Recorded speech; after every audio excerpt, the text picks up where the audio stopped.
Ever since 2019, uh, the suppression and intimidation of media has has been exacerbated much more than it was earlier. It existed even before the BJP regime and the Modi regime, but it has been much more. This government is completely intolerant to any word of criticism. The Kashmir model of control is to completely disallow journalists from speaking anything that is critical, to ask questions of the government, to disallow young people from working, to disallow freelancers. There are no support mechanisms. The press freedom organizations do not exist in the way they were existing earlier. Unless and until you are willing to speak the same language, the government is not going to allow you to do your work. And if you're speaking the same language, you're not doing journalism anymore. You are just being a stenographer. You're just taking dictations. And that is what is happening. You cannot silence people under military jackboots. It's not going to show you the true picture. Pahalgam happened because you're telling lies to the people.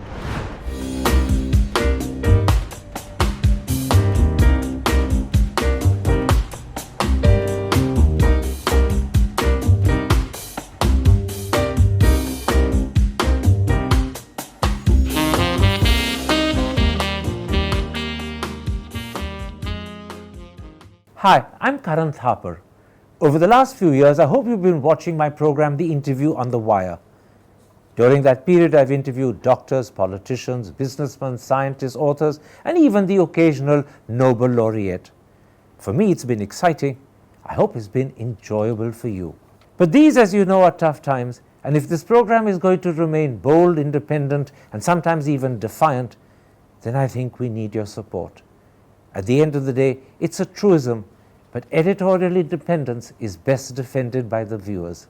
So if you would like this program to remain the way it is, forthright, outspoken, and interesting, then would you consider supporting us? All you have to do is to click on the description at the bottom. But more than anything else, I hope you will continue to watch the interview. Your viewership means an awful lot to me.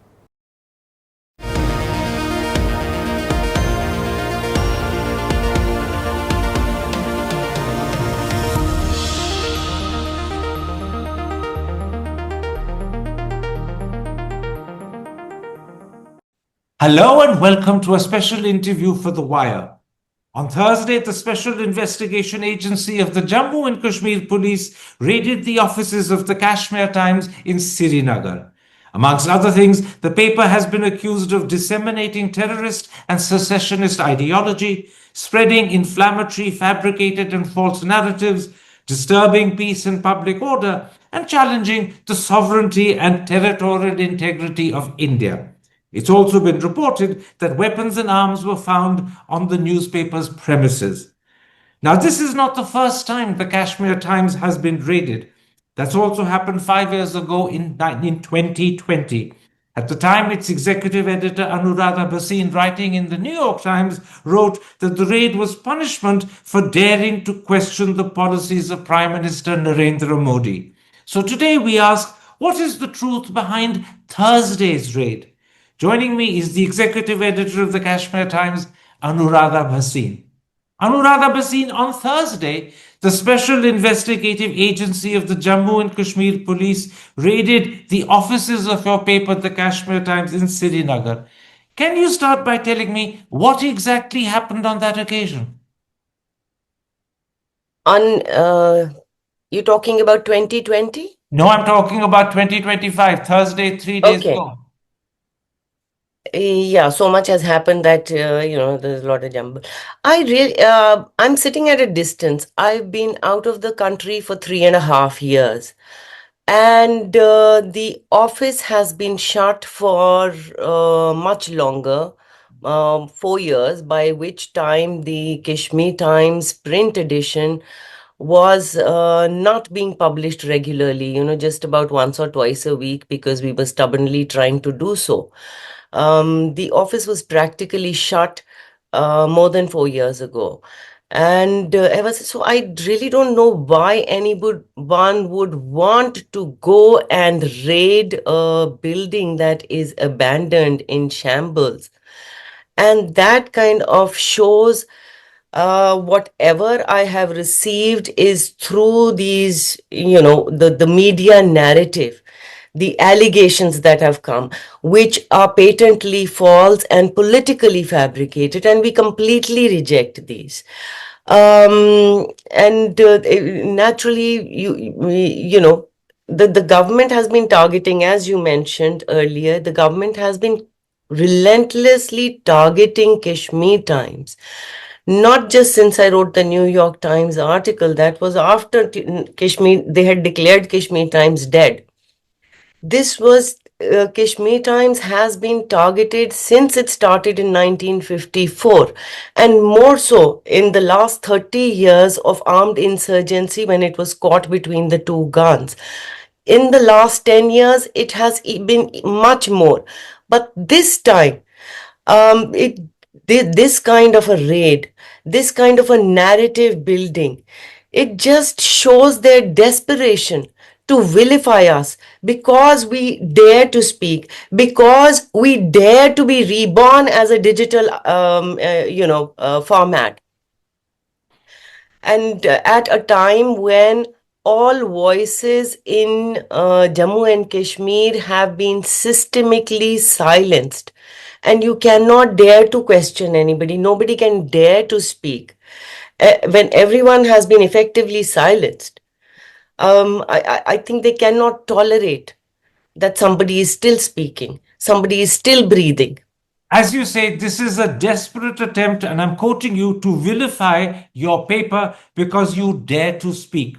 Now, the charges against your paper include disseminating terrorist and secessionist ideology, spreading inflammatory, fabricated, and false narratives, radicalizing the youth, inciting disaffection and separatist sentiments, disturbing peace and order, and finally, challenging the sovereignty and territorial integrity of India through print and digital content.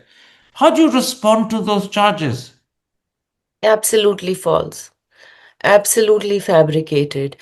New, like all newspapers, like all professional journalists, our work is to bring out the truth and to speak, truth to the power, to hold the powerful accountable. And that is what we try to do. Now, Kashmir Times today is not what it was in its times of glory. It is no longer, we had several editions, they were all shut down one by one. They died a slow death. In 2023, while I was in the US, we revived it as a digital platform. In its new avatar, all we are doing is, it's a very small scale operation, but we are trying to ensure that all the voices from Jammu and Kashmir are not lost. So we are trying to bring in some marginalized voices. Our work was even appreciated recently in the, when the India-Pakistan war escalated, by the Columbia Journalism Review, by several other publications. And so obviously we're doing something right. Are you being targeted? Are you being vilified, to use your word, because you're giving room and space to marginalized voices? Is that what We the government, you think, doesn't like? The government does not like the marginalized voices, the voices of grievances, to appear in the media. Their belief is that, they feel that grievance can be suppressed and just be invisibilized, not talked about, and it would go away. It is not going to go away. As journalists, it is our duty to bring out the ugly truth, howsoever ugly it is, because people need to be informed. And Jammu and Kashmir is is, as we have seen recently, we've seen in Pahalgam, we've seen what happened after that in the India-Pakistan, 3-day conflict. We've seen how things have panned out in the Delhi blast. So the grievance is not going to go away. Every time that it springs back, it is going to spring back with a venom, Okay. much in a much more vitriolic form.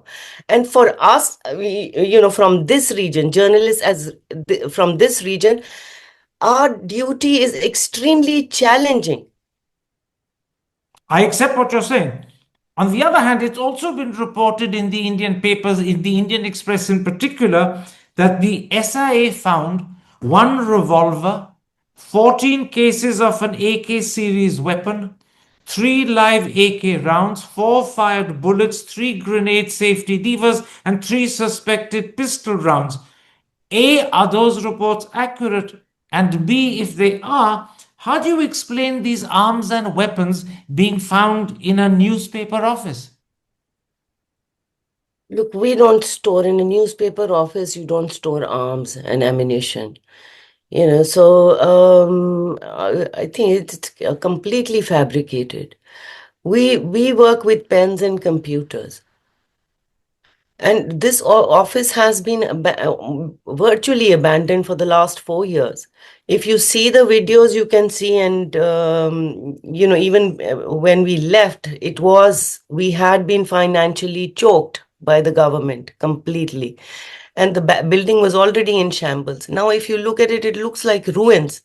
So The you're way saying to me that the reports that these arms and weapons were found in your newspaper office are completely fabricated. They are false reports.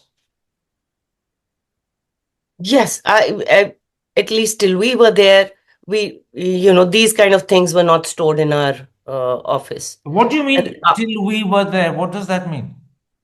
because the office has been shut after that.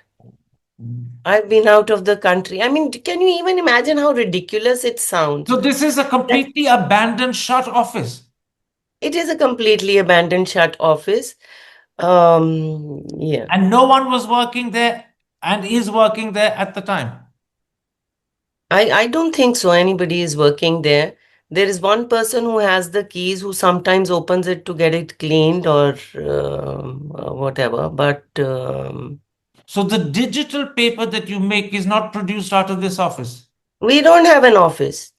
We we don't have an office. It's just a digital platform. We are a team of two people. My husband and I, who's the editor, Prabodh Jamwal. And we have one consulting editor which is a very voluntary position. We work with young freelance journalists, and several experts voluntarily write for us. So you're saying to me that the SIA, the Special Investigation Agency of the Jammu and Kashmir Police, raided an office that has been abandoned, to use your phrase, for almost 4 years, that it's an office that is shut, it's an office that is empty, no one works out of there. That's the first thing you're saying. They've actually raided a shut building and a building that's been shut for 4 years. Yeah, why would anybody do that?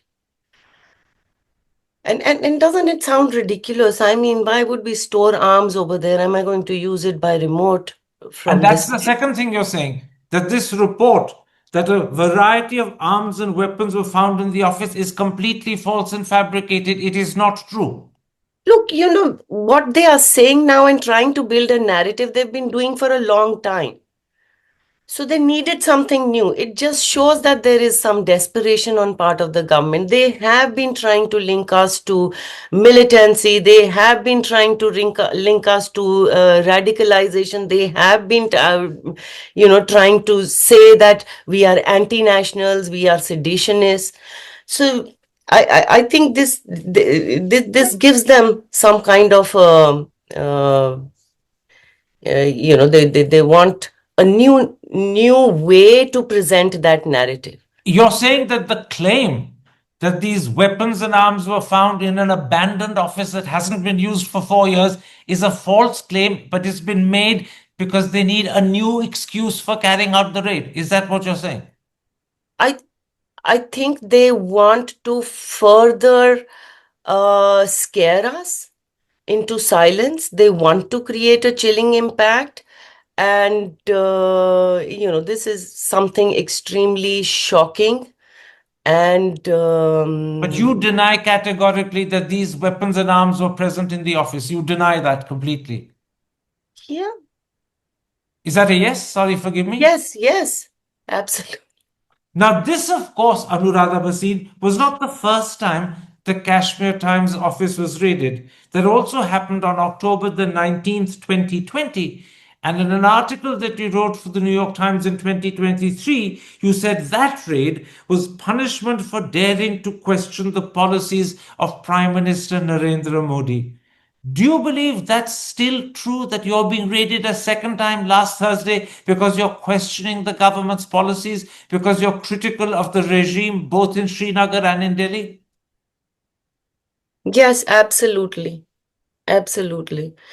Ever since 2019, uh, the suppression and intimidation of media has has been exacerbated much more than it was earlier. It existed even before the BJP regime and the Modi regime, but it has been much more. This government is completely intolerant to any word of criticism. If you look at the newspapers of Jammu and Kashmir, that were being published before 2019, either they have shut down or they are skeletal versions of themselves. And the ones that are thriving, if you look at the front pages, there's a big, government advertisement, and the main lead is virtually like a mirror image of that advertisement. They practically say the same thing. And that is what is happening. The comment pages do not carry articles. They carry, subjects that are inane. And they do not criticize the government or hold it accountable. They do not platform people's voices. And that is what is happening in the media today.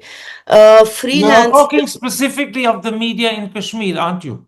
yes, I am. No, in Jammu and Kashmir. In both. In both. In Both both. parts of the Union Territory. And what you're suggesting there is that the treatment of journalism as well as the treatment of journalists in Jammu and Kashmir is a lot worse than it is in the rest of the country. Have I understood that implication correctly? Yes, in Jammu and Kashmir, it's always been, few levels higher, because Jammu and Kashmir is viewed in mainland India from an ultra nationalist perspective. There's always a sense of insecurity in mainland India with respect to Jammu and Kashmir. And that has not served a very good purpose in So, the what past. sort of conditions do journalists operate under in Jammu and Kashmir? What is the threat that hangs over their heads all the time?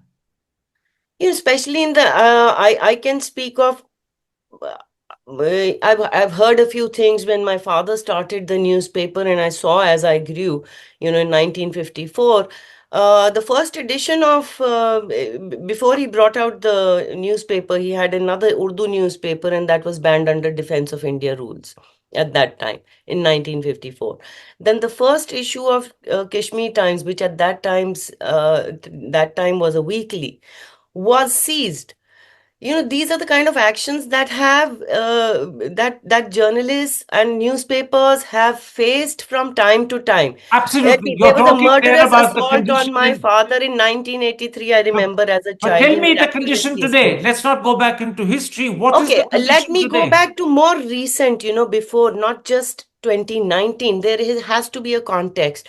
In 1989, when militancy started and the armed insurgency broke out, and, there was a massive militarization of the entire region. The journalists were caught between the two guns. There was physical threat. There was inability to speak. The newspapers would be banned by either side. They would be seized, stopped from circulation. In Jammu, the Hindu right wing has always been a threat. for Kashmir Times because we dare to speak openly. And Can I ask uh, you this? How much worse has the situation become since 2014 when Narendra Modi was first sworn in as Prime Minister? Much worse, because earlier the threat was from different stakeholders. The threat this time was from a state that is extremely powerful. And I think it was around 2018 that it started increasing. What, Um, what do they do? Can you give us some examples of the way they carry out this threat against journalists? Look, whenever something happened in Kashmir, particular Kashmir was always very, sensitive and volatile. And whenever anything happened in Kashmir, say the Burhan Wani killing, or even before that, Afzal Guru killing, execution, the newspaper offices would be raided, and then the news copies would be prevented from being published or from being circulated. If they had been published, one newspaper was banned. So you're Reporters saying were to me it's not just intimidated. you're saying to Reporters me it's were, not just censorship, but often newspapers are actually banned from being published that day that edition is stopped altogether. yeah, it is stopped altogether. And under duress, newspaper, they don't give curfew passes. There is prolonged curfew, and they prevent, news journalists from continuing their work. So there are days, for several days, newspapers were not published in 2010, in No, 2016. but tell me under Ms. Narendra Modi, what happened after 2016, 2014? I'm talking about 2016, when there were raids on the different presses of newspapers, including ours. In these circumstances and against the background of what you've just been describing, tell me about the state of your paper. I know that it's no longer publishing in print. What sort of problems do you face as a digital paper? Digital paper, okay, that needs very little finances, but finances are still a problem because we rely on subscriptions of readers, and that even you would know is not very easily forthcoming.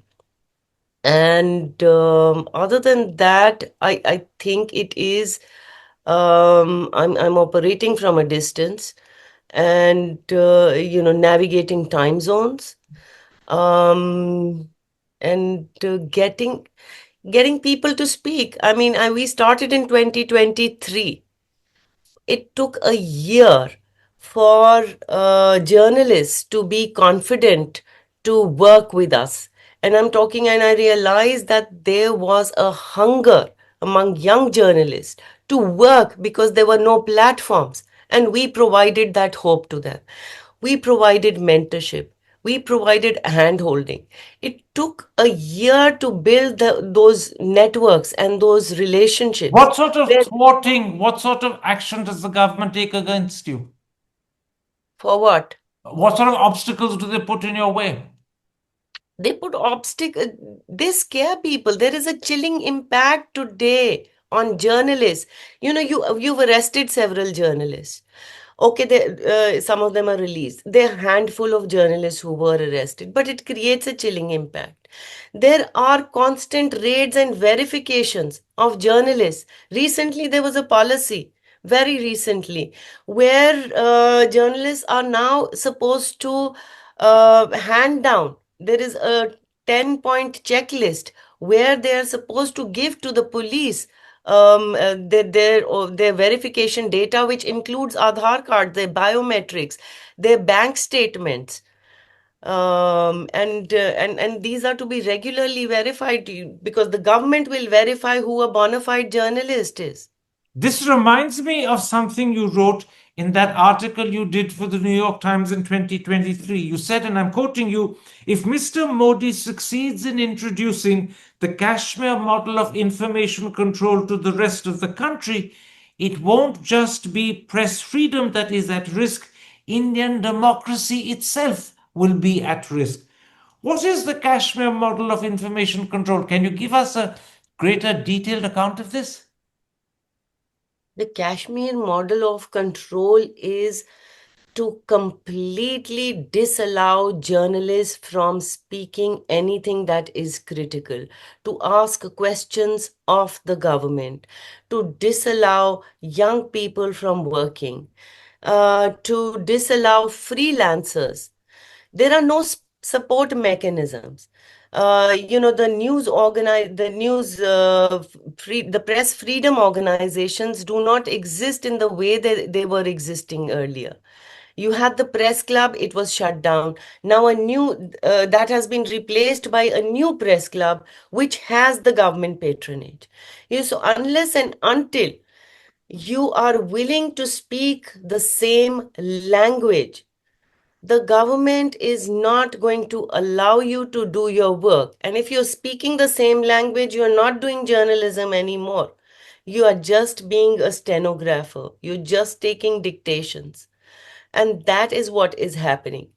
And a lot of journalists, when I ask them, young or slightly senior, when I ask them how many times have you been called to police stations or how many times you've been interrogated, and when I hear them say we've lost count of the number of times, and that's a telling impact of what is happening repeatedly and cyclically. In contrast to everything you said, I should point out that the government, both the Lieutenant Governor in Srinagar and the Home Minister in Delhi, insist that the situation in Kashmir is normal, that people are going about their lives happily, that there is no government interference with news or journalists. I know you're not in Kashmir at the moment, but how much of a lie is the government putting out when they say this? It's an absolute lie. I mean, you cannot silence people under military jackboots. It's not going to show you the true picture. Pahalgam happened because you're telling lies to the people. And in fact, let me tell you, Karan, it is so important that the journalists give the right picture. I remember in the 90s, I was still very young when I was working. Army officers, sometimes they were not happy with the kind of work we did, but army officers often told us, your work is extremely important to us because your stories give us a feedback and which is missed out by our intelligence loops.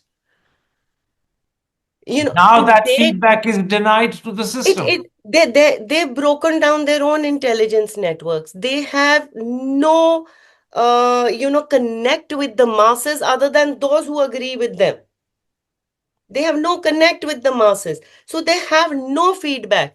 There is no knowledge of what it really is happening on the ground level. You see the kind of radicalization that has seems to have fed the Delhi blast thing.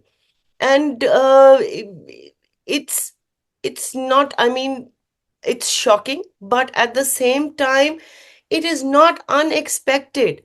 When you push grievances out of the public domain, not not they're still existing, you cannot push them out because you push them out of print, because nothing is being said about it, because nothing is being told about it, because these things are not being informed. They are going to take a more poisonous form and spring back. This is what has happened in Pahalgam. We haven't had those kind of killings ever earlier in Kashmir. We've had a lot of militancy, but not that kind of a scale. You see this recent these stories, and that's a telling comment on what happens when journalists are stopped from doing their work. It's Tell me just that this. people don't know what is happening. Tell me this. I know you're not in Kashmir. I know you've been in America, where you live in California for the last 3 years or more. At the moment, you're in the UK on a holiday. What is the future of the Kashmir Times? With its executive editor out of the country, what is the future of the Kashmir Times? Look, we take each day as it comes. In Before we came, I mean, we'd been gradually choked. We had two English editions. We had a Hindi newspaper called Kashmir Times, a Dogri newspaper, the only Dogri newspaper in which is the local language in Jammu, in the region, which the government should be promoting because it's a local language. It is in the 8th schedule. I mean, all of these gradually were shut down because we were financially choked. Much of the reliance, unfortunately, the revenue model of newspaper industry has been so reliant on advertising, and in Jammu and Kashmir, it has been government advertising and government support. So we lost that. Gradually, all these newspapers, all these publications died one by one. Is that After the future that, the Kashmir Times faces? Is it I'm facing I'm death? trying to so at that time when we completely finally suspended the publication, um, even we weren't sure we could spring back. But And today, are you sure? after spending a year kind of rejuvenating, all the time you're caught in a revolving door where you're being boxed, where you're the favorite punching bag of the government. When I took a year off, I think that helped us realize that we couldn't be buried. We were seeds. We had to spring back. So I think the So future is very good. the print edition will return.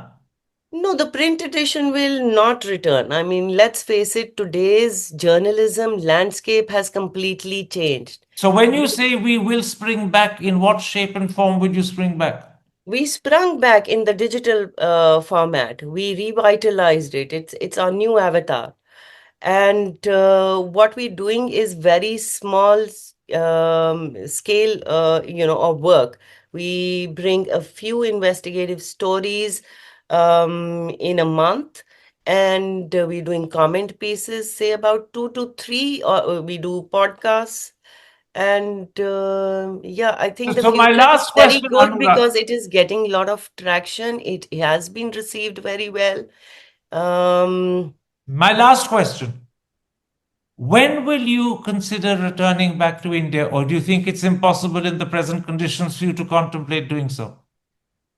Look, I wanted to, there are employment issues right now that kept me out. I had a few projects that I continued to work on. I still have for some time. But, of course, I want to come back. And the present, however, circumstances make it extremely difficult. Okay, I understand. I'm very grateful to you for having given me time. I'm very grateful that you were willing to talk to me and to explain exactly what you believe is being done to you. As you said it, this is a deliberate attempt to vilify us so that we dare not speak.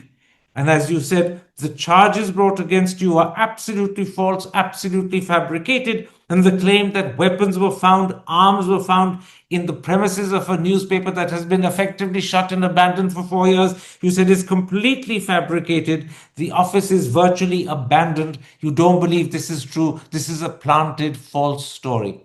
I'm grateful to you for speaking to me. Take care. Stay safe. Thank you. Pleasure speaking. Hi, I'm Karan Thapar. Over the last few years, I hope you've been watching my program, The Interview on the Wire. During that period, I've interviewed doctors, politicians, businessmen, scientists, authors, and even the occasional Nobel laureate. For me, it's been exciting. I hope it's been enjoyable for you. But these, as you know, are tough times, and if this program is going to remain bold, independent, and sometimes even defiant, then I think we need your support. At the end of the day, it's a truism, but editorial independence is best defended by the viewers. So if you would like this program to remain the way it is, forthright, outspoken, and interesting, then would you consider supporting us? All you have to do is to click on the description at the bottom. But more than anything else, I hope you will continue to watch the interview. Your viewership means an awful lot to me.